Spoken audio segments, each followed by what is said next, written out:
First of all, it's a very big day for all of us because we are celebrating our fifth year today. It's happy birthday to Peaceful Mind Foundation.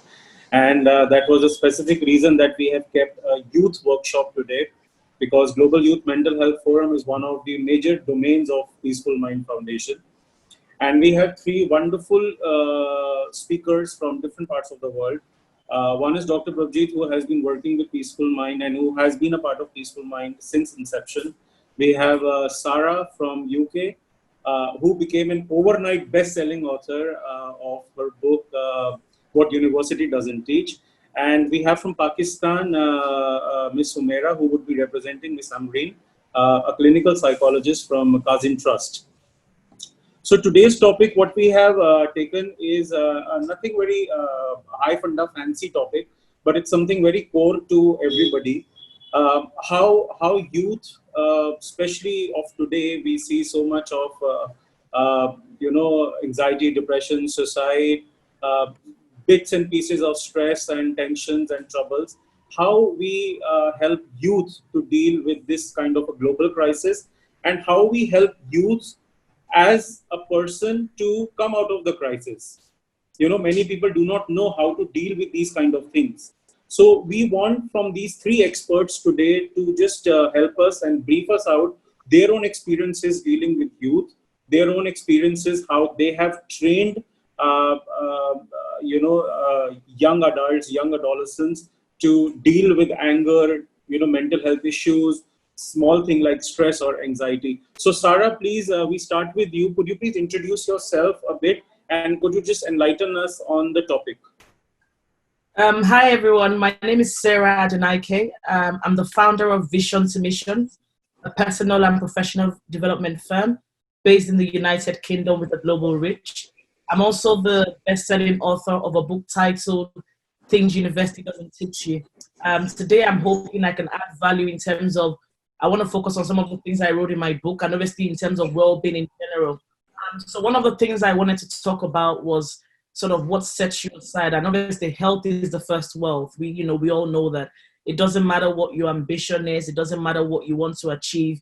If your well-being is not intact, if it's not very well, there's so many things you won't be able to do. So health, for me, I think is the number one priority. Every day I do something towards my well-being, towards my health, just for it to be better. And I think sometimes what happens is that a lot of people wait for things to go wrong.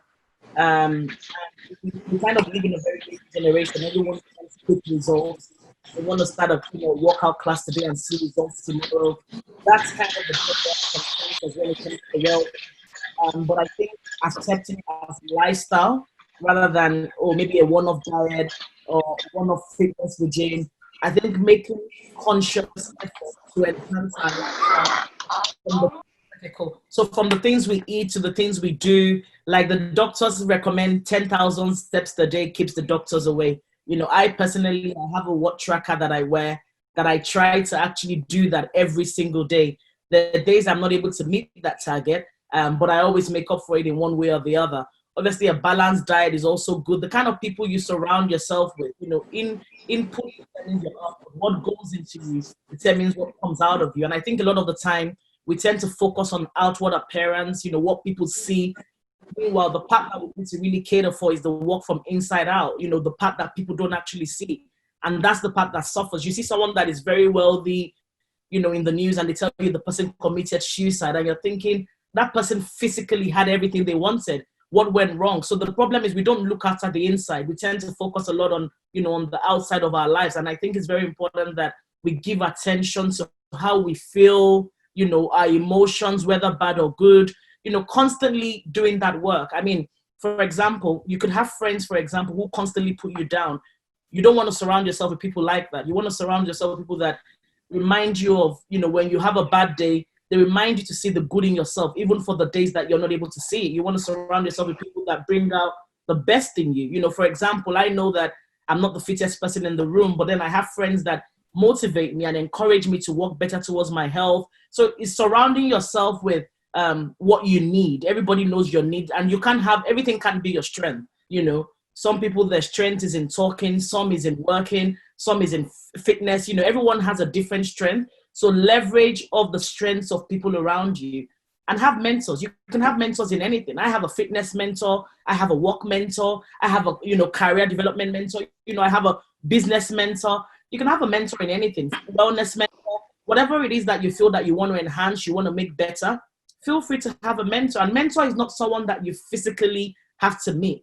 A mentor can be a virtual mentor. Someone can be your mentor without them even knowing they're your mentor, by virtue of the value that they bring to the table, by virtue of the experience they have in a field that perhaps you don't have that. So picking mentors, don't think that, oh, I want Barack Obama to be my mentor, but I can't meet Barack Obama. It's the reality of life, So you can have a mentor that doesn't even know they're your mentor. I mean, there's a guy called, he does the body coach thing. He's my virtual mentor. He doesn't even know, but how is he my mentor? I read his books. I watch his videos. I learn about fitness. I learn about the things good for my body. And he's my virtual mentor without even knowing.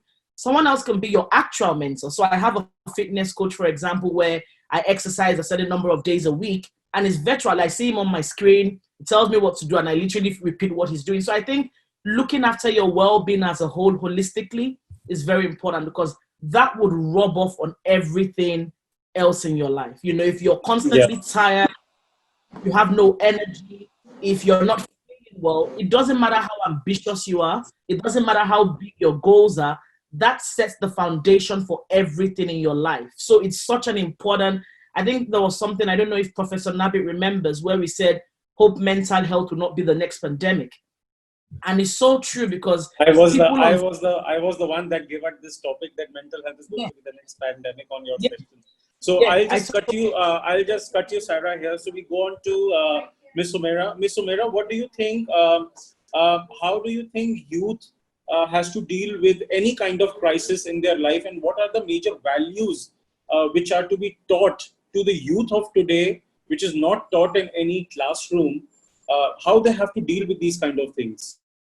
Thank you so much. Let me introduce myself. I am a clinical psychologist by profession, and I primarily deal with adolescents and young adults and the different kinds of behavioral and emotional challenges that they experience, both in their personal as well as in their professional or in academic life. Now coming back to the question which you have asked, so basically we are living in those times where we have altogether different kinds of challenges and problems which perhaps the previous generation might have not experienced. And so the strategy, the coping strategy, how we approach a problem is definitely different. Now, since we're talking about the approach and the nature of the problem, it's imperative that we bring a change in perhaps in our teaching strategies in schools and at colleges. There should be more hands-on experiences. There should be more psychoeducating the youth and the young population about the psychological challenges that one experience in different age groups. So for example, what are the certain challenges that teenagers experience? What are the certain challenges which young adults experience, and how we can manage them, how we can handle them in present day-to-day times. So I believe in that technology can play a very significant role, whereby mental health professionals, whereby experienced teachers can help the students, just as Sarah mentioned, that mentoring the students or mentoring the youth about the challenges and successful coping strategies that they can use. Besides that, I also believe that if we give them opportunity to independently explore the environment, maneuver around and see that how they can do things independently rather than relying only and only on the support, I believe they would be in a much better position to handle a crisis like the one we are experiencing this year and right now. They would be in a much better position not only to handle them effectively, but they would be in a better position to develop resilience much effectively. I have a question here, but I will come back to you. So now we come to the third speaker, Dr. Singh.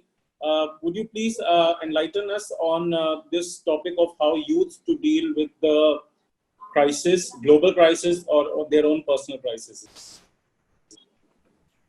Okay, taking forward from what Ms. Sumaira and Ms. Sarah has just highlighted, personally, I feel the youth today doesn't understand what actually crisis is. For them, small things happening in daily life is a crisis. On that, I have just made a small presentation of very shortened presentation basically. just to bring about what crisis do they think is actually is, but which is not a crisis if we sit down and think.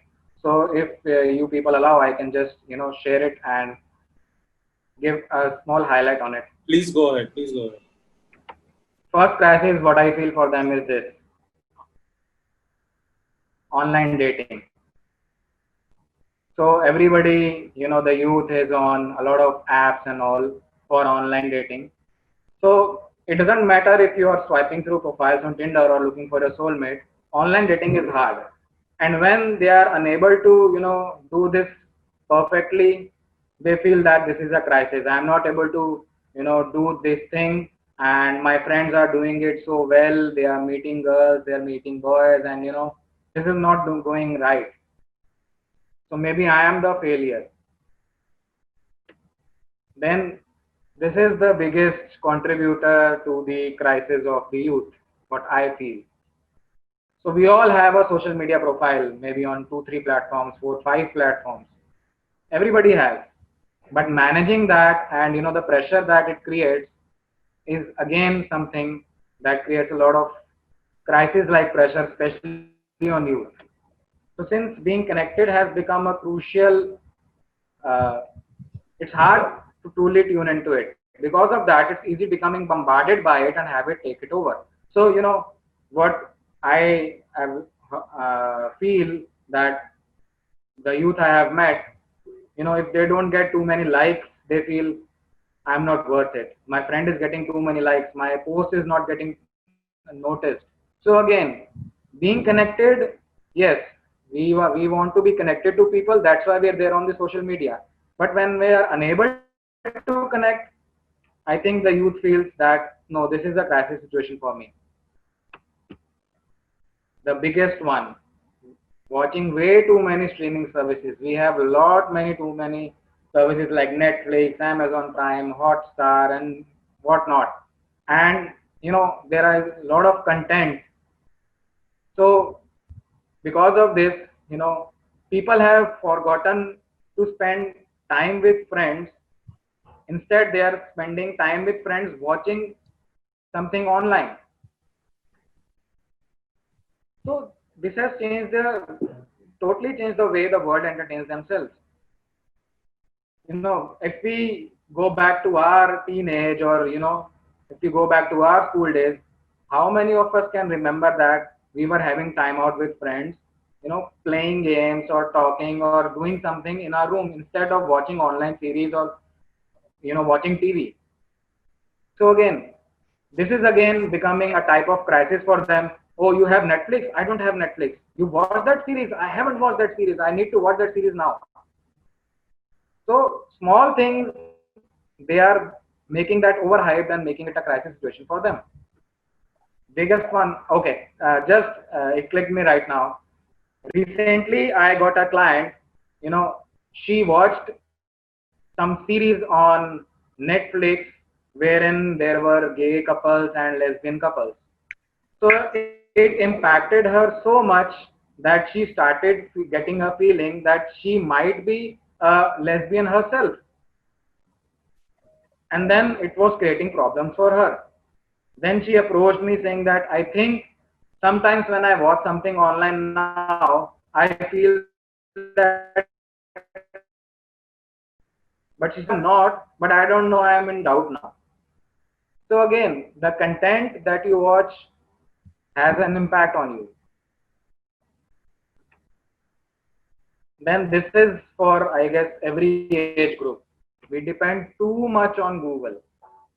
Everything on Google, we want to search everything. So maybe when was the last time that you all here Googled something? Maybe just before a call, right? So I don't know why we are dependent so much on Google. Google is okay because it saves time and we feel what's the harm in that. But it gives you too much of information and we start to generalize it then.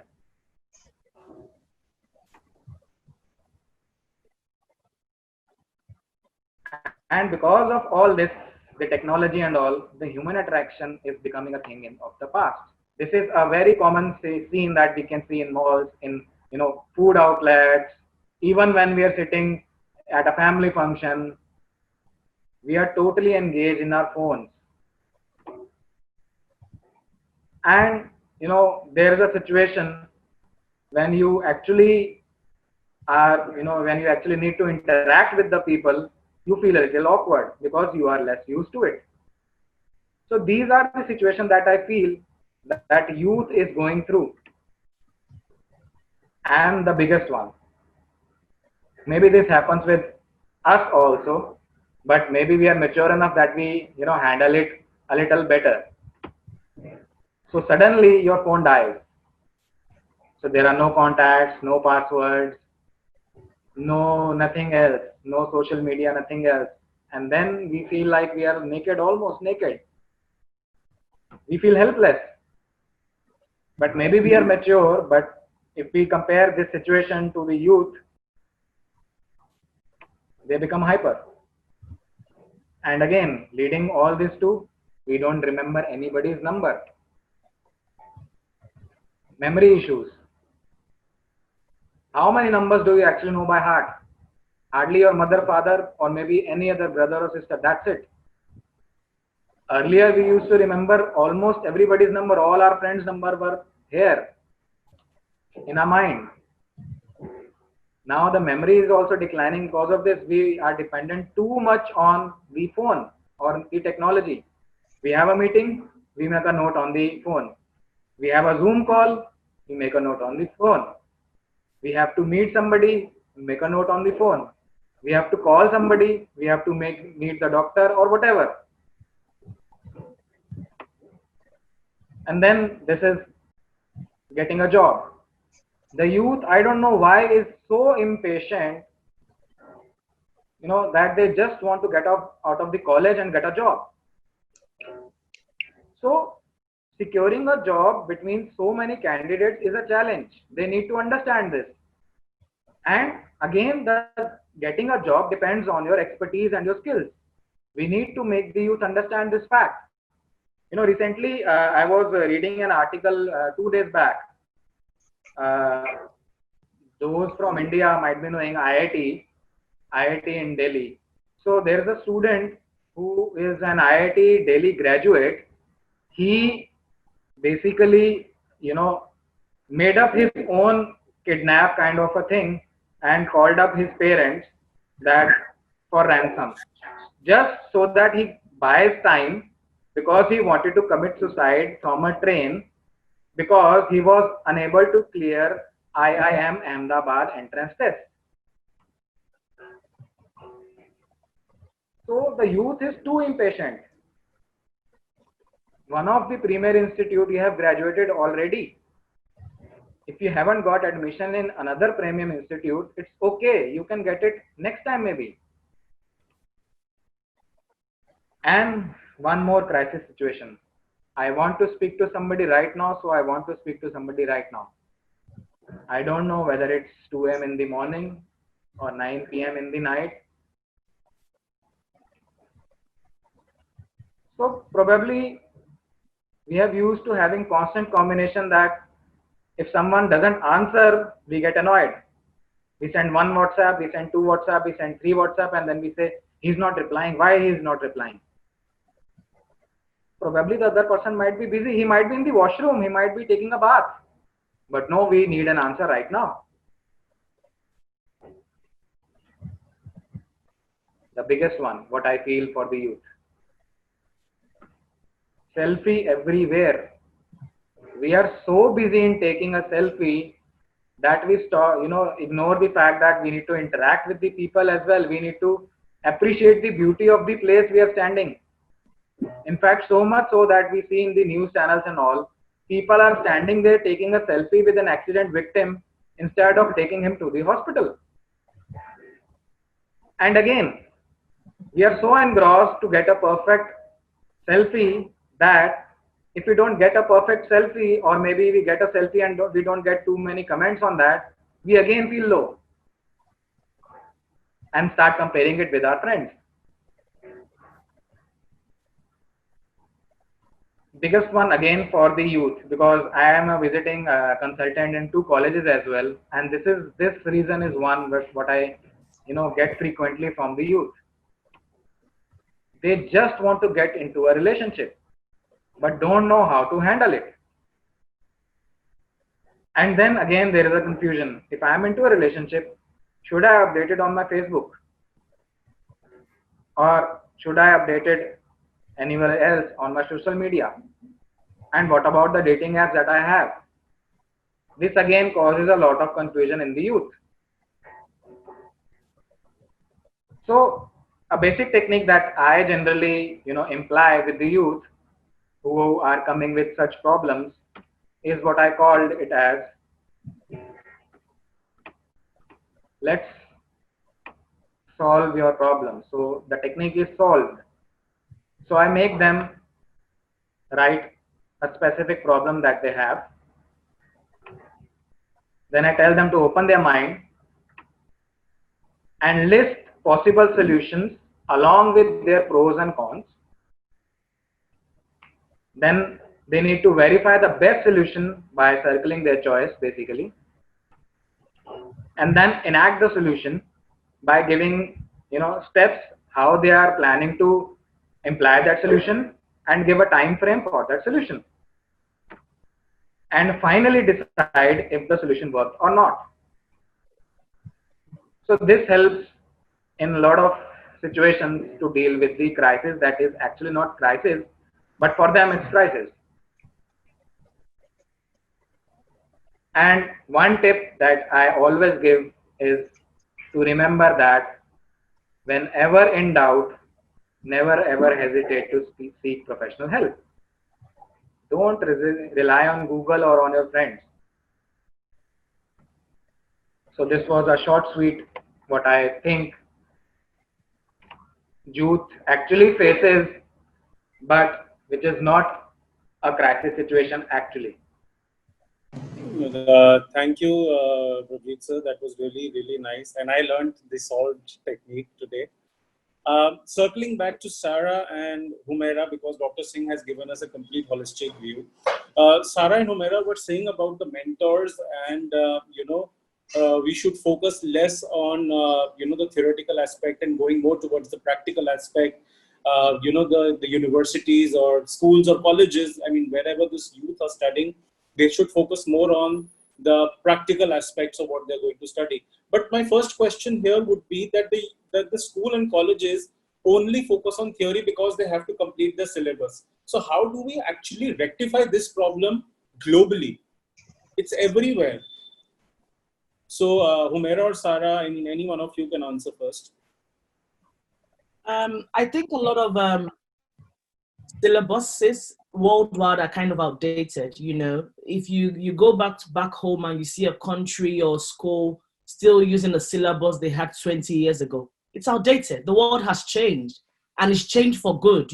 Like we say, there's no going back to the old way. This is the new normal. I have a son, for example, and I was shocked that he came back from school one day and he was talking about mental health, well-being, positive mindset, negative mindset. And I thought to myself, a 7-year, actually he was 6 then, he's now 7. But I thought to myself, a 6-year-old, he already has an understanding of what mental health is. You go to some less developing countries and you find them still teaching things that are backdated, that add no value. So I think, first of all, I think every one of us has to make an effort by the things we say, by the opportunities we have, by the platforms we have to re-educate people, because the world is changing and that change is not going to stop.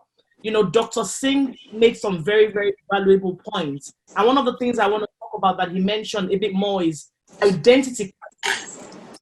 We have something I would call identity crisis. They don't know who they are. I'm a woman. I was born a woman. I'm going to die a woman. I would never feel, it doesn't matter what I watch. It doesn't matter what anybody says to me. It doesn't matter what I see. I'm confident in who I am. But when I speak to a lot of younger people, they don't even know who they are. 1 minute they feel feminine, 1 minute they feel masculine. It's such a global, that in itself is a global pandemic. Like Dr. Singh gave an example of somebody watching something and suddenly feeling, oh, I don't know if I'm a lesbian. I don't know if I'm not. In short, now in the UK, for example, when you're filling application forms, you have to declare, are you a man? Are you a woman? Are you unsure? Are you, and all the other options available? Like, it's confusing. And I feel sorry for the younger generation, because if you're not a very confident person, you're going to lose your identity. So that's why it's very good to do the inside job. And I think it's very, very important. Social media is something else as well. It has benefits. You know, social media gives us I don't want us to paint social media like it's some bad thing. No, it's not. People like Prof and other people on here, they use it for wonderful things. So social media is a good thing. But using social media in the wrong way, or letting it influence you in the wrong way, is what is bad. So I'll give you an example. I'm not going to put on social media that, oh, I'm having a bad day, I'm crying today, everybody come and have a pity party for me. I'm not going to do that. But there's a high chance that I'll go on social media, maybe I'm traveling to India, and I'm like, I'm at India airport, snap, you know, I could probably do that, because that is public. I can share that information with the public. I'm not going to share my personal life with the public. And so social media is a wrong reflection of reality. And as a result, it puts the youth under intense pressure in terms of what reality looks like. They see all the good sides. Nobody comes out and shares their vulnerable stories. Nobody tells them what it took to become who they are. They see successful men. They want to start a business today. If they don't make profit tomorrow, they give up on they give up on the business. They don't realize that success comes over time, not overnight. And I think a lot of young people, they lack confidence. You know, they lack inner confidence, self-esteem. That is not about what people tell you. I'll give you an example. If everybody tells you you're a very beautiful woman and you feel like you're very ugly, it doesn't matter how many people tell you that. You're going to feel ugly. So you need to do the inside job. You know, it doesn't matter how many people say to you, you're a handsome gentleman. If you feel like you're the ugliest gentleman in the room, you would feel that way. And that's why the way you feel, the things you put on the inside of you, the people you surround yourself with, the books you read, the things you watch is so important. I think Netflix is a fantastic idea. The owner of Netflix is making billions, especially within the lockdown. However, I'm not going to spend my lifetime watching Netflix, because I have a vision in mind. I have a dream in mind. I have a goal. I want to touch lives. I want to make an impact. Yeah. People call me, they say, oh, what are you doing? And I say to them, I'm reading a book. But they look at me like I'm weird. But the truth is, I've learned so much from the lockdown, because I'm either learning something new, attending a webinar, giving back my time. I'm always looking for ways to enhance myself. And it's not just enhancing myself on the outside. It's also enhancing myself on the inside. I remember saying to you guys that now I try to do like 10,000 steps a day. And I tell you a secret, I don't take my phone with me. And I feel so much better, because every time my phone is with me, I'm always working. I'm either responding to a message, responding to an email, trying to give somebody help on their CV, trying to book, you know, I'm always like bang, bang, bang, you know, honky-dory, don't stop. That's what I do. But now I'm learning that, no, I can't live like that. I have to prioritize my well-being. If I want to live longer, I have to prioritize the way I feel. I have to enjoy. I'm very happy that I grew up in an era where human interaction was the norm. Having conversation is the norm. Like my son wakes up in the morning and he says to me, I'm bored. And I tell him, it's good to be bored. It's okay to be bored. And I'm not the parent that will take you from tablet to iPad to television. I'm sorry. He goes, oh, mommy, you care so much about my education. And I say to him, when you grow up, you will look back and you say, thank you. I teach him how to have conversations. I take him on a walk, no gadgets, no phone. He says, but, oh, my friend's mom, you know, let them always be on their tablet. I say the easy option is not always the best option. It's easy for me to put you on your tablet because you won't disturb me. You're not going to call my name 50 times in a minute, but I'm not going to raise you that way. I'm going to teach you how to build self-confidence. You know, we were watching something on the other day, and he said to me, I believe in myself. I'm going to do that. And I said, yeah, tell me, baby. And that's a 6-year-old talking, you know. Some older you, they don't even have that kind of confidence. Every little thing they tell you, I've met so many young people that tell me I'm depressed. And I say to them, how do you know you're depressed? Oh, my friend's depressed. We're all depressed. I said, stop saying things like that. Say what you want to be. Stop saying I'm depressed. Okay, I feel down today and I choose to feel up tomorrow. Like, don't confess negative things.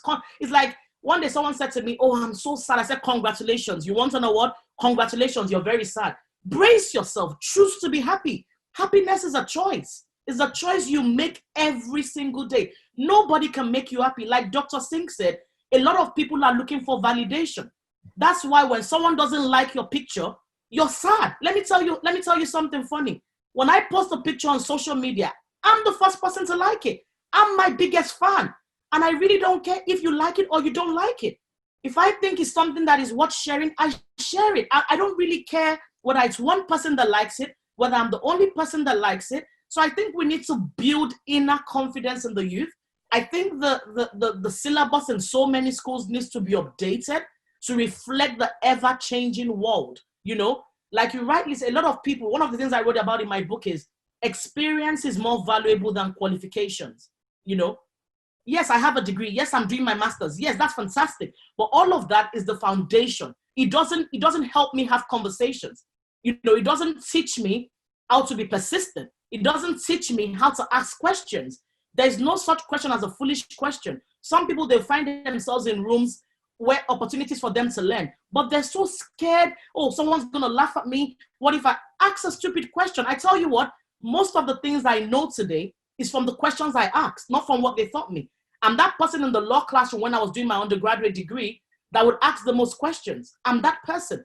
And when my son is asking me 10 questions in 1 minute, I say, keep asking. Yes, I'm like, oh God, not again. But in my mind, I'm like, you know what? Ask me. You need to ask questions. He says to me, but I said, it's okay to be bored. Have conversations. So I think we need to, all of us individually and collectively, we need to use our platforms to promote confidence in people. You know, even if you know somebody's weaknesses, I always tell my son, don't define somebody by their weakness. Define them by their strength. Don't tell me that woman that can't walk properly. No, tell me that beautiful looking woman. Tell me that gentleman that is very reserved and calm. Don't tell me the man that never talks. Don't define. So I think wherever we find ourselves, we need to bring out the best in people around us. And I think all of us, each and every one of us, can make a real difference by the things we say to people around us, by the things we do, by the impact that we're making by forums like this, you know. So I think we all have a responsibility. Thank you. Yeah. Ms. Sunera, can we have some remarks from you on this before we take up one or two questions? Yeah. Yeah. Okay. So basically, I believe that when we talk about curriculum development and the role of different educational institutions that they are playing in revamping the curriculum, again, I believe that instead of just only completely relying on the content and on the curriculum, we need to utilize our times in the capacity of a teacher or a mentor in the best way possible. So for example, if I'm given 45 minutes to 1 hour in class, it's my responsibility to keep it more interactive, to orient myself, to orient my students with latest concepts, to give them confidence that they can increase their emotion vocabulary, how they can develop different social skills. So because if I will only and only rely on what is there and what has been provided to me by the educational institution or by the curriculum designed by the country, I believe as an educationist, we want to be successful. So we need to, put some extra effort so that we can equip our students and our youth with some extra skills, with some extra knowledge so that they can handle the crisis effectively. Having said that, I also believe that it's not only the responsibility of the educational institutions to guide the youth, to guide the students, in handling and managing their crisis and how to respond to them effectively and how to develop resilience. I also believe that it's the responsibility of the caretaker and the parents, because since Sarah, she also mentioned about identity crisis, Dr. Singh also spoke about certain challenges which developed countries as well as the developing countries they are facing. So talking about identity crisis, it's imperative to understand that crises like these essentially starts from the childhood, where the child is confused about who he is. And again, the environment is not supportive. They're not providing enough support to the child. They're not guiding him. And as a result, when he enters the adolescence, that is where he's clueless. You don't know what he's capable of doing. You don't know what his identity is. And therefore, they also experience problem both in their intimate relationship, in their professional life, and in the personal life. So talking about the crisis and how to manage it, again, we have fantastic resources available online, so as again, no technology, no resource is bad, as Sarah mentioned also, that it's completely up to us how we are utilizing it and how we are, benefiting ourselves to get the best out of it. So to help the students, to help the youth in developing resilience, we need to use different forums. We need to change our home environment as well, because it has been seen, if you can just see the previous generation, where in households parents used to encourage the kids to sit together so that they can have healthy discussions, and they can give them feedback, encouraging their kids to take initiative without feeling bad. I believe if those values, we still continue with those values, the youth which faces challenges when it comes to handling a situation with which they are not familiar, or responding to unknown situation, responding to crisis. I believe that if we provide that healthy, supportive environment at home, and we change our educational environment, and the mentor, they put extra effort rather than only relying and depending on the curriculum, putting extra effort, encouraging the students to take initiative, to say the thoughts, to speak the thoughts. I believe youth would be better able to cope up with the crisis as compared to how they're managing it in the current times.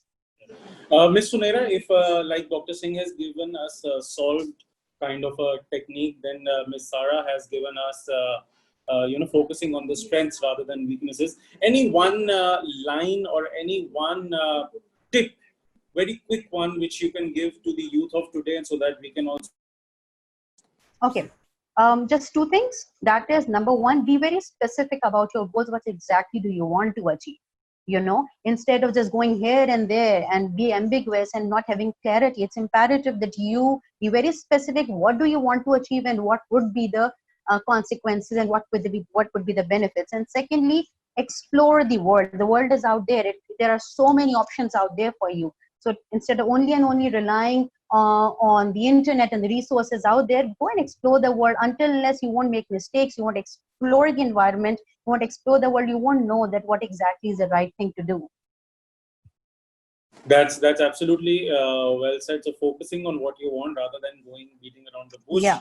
That is really important, and Yeah. that's what the youth of today does: beat around the bush, but do not go onto the focus thing. True. Do we have any questions from the audience? Nigel, you wanted to share something? Well, I'm just really amazed about the whole discussion that we just did today. And one thing that I want to share right now, I'm working on a project which is going to be a TV talk show that's going to focus mainly on youth. I think me and you, we haven't been talking for quite some time because I've been really busy with this, with the TV talk show, because if I have to look for the past 2 weeks, I've really been working on the budget and everything that's going to be needed for the show. So I'm really surprised, with the things that we have discussed today. If you have to check on the pilot that we're gonna shoot, first season, second season, and going all the way down, it's actually going to address some of the things that we've discussed today. I'm really, I don't know, it's fine. I understand that we are sharing over here, but I think that there's a whole lot of stuff that we can do, to outreach the youth, because here in South Africa, I feel like most of the TV shows that are being played, there's nothing that we're gaining out of it. They are not helping us to achieve whatever that we think that we can achieve. So that's why I came up with the idea that no, I think we can also put on the TV stations something that's the youth are going to learn from it, So I'm really amazed about this topic, and I'm just like, oh wow! I've been recording the whole the whole session, and I'm like, wow, this is really going to be helpful for us, especially when we're going to have to have these discussions with the youth, Yeah. So I think that's it. Yeah. So Nigel has been with us for the past 4 months now. Nigel is working with us in South Africa, and we have Harsaina. Harsaina, are you there? Say hello. Good evening, everyone. So Harsaina has been appointed today to Peaceful Mind Foundation as the Junior Research Associate. She is just in class 12, that is high school. And she has been my student for the past 2 years now, and a wonderful person in psychology. I hope she tops the board exams this year. Let's hope. So the youth thing, what we're talking, actually we are in talks with one of the very big organizations in UAE to bring about all the heads of states together to create a youth development plan. And people like Sarah and Tanvi, Nigel, you all know that the kind of backings up Peaceful Mind already has with these big high-profile people. So we're actually creating a project on the youth for the youth development, kind of a youth development board, which will be headed by all the heads of states. So we are developing a project according to that. We will involve Sarah, Nigel, Hunaira, everybody into this project very soon as the blueprint is ready. So this was just a heads up to you. Anybody has a question, so we can just conclude the session because Dr. Singh, I think, has another session to go. Anybody has any question? No. So thank you, Ms. Hunaira, Sarah, and Dr. Singh for just one input I would like to, just give on what we've been talking about. Okay. What I feel is it's not just the youth, it's the parents as well who needs to take the responsibility. Of course. Because as a parent, we feel that, my child should be the best. But are you actually giving in that much? We are also busy in our lives. We are also busy as a parent in our phones. We are also busy in our laptops. So why are we expecting when we are not, putting in anything? So besides the youth, the parents also require some inputs so that they can, imply. True. So obviously when we talk about children, kids and youth, parents and families do come into the play because they have a major role to play. So we wind up today's session. The recorded video would be edited and would be sent on the YouTube channel, which is called Peaceful Mind. You can take down the channel name from Tanvi. She already has it. Rest, we were live on Facebook, so you can go onto the Facebook Peaceful Mind page. You can tag yourself and we are good to go. Until next, we meet at the next session of Peaceful Mind Mentors, which is on 8th of August. And we have a very wonderful person, a very highly known person in the Asian region, His Excellency Jose Horta, who was the former president of East Timor. And he is a Nobel Peace Laureate as well.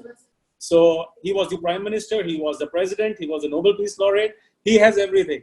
So we are going to listen from him and gain some leadership techniques of the Asian region.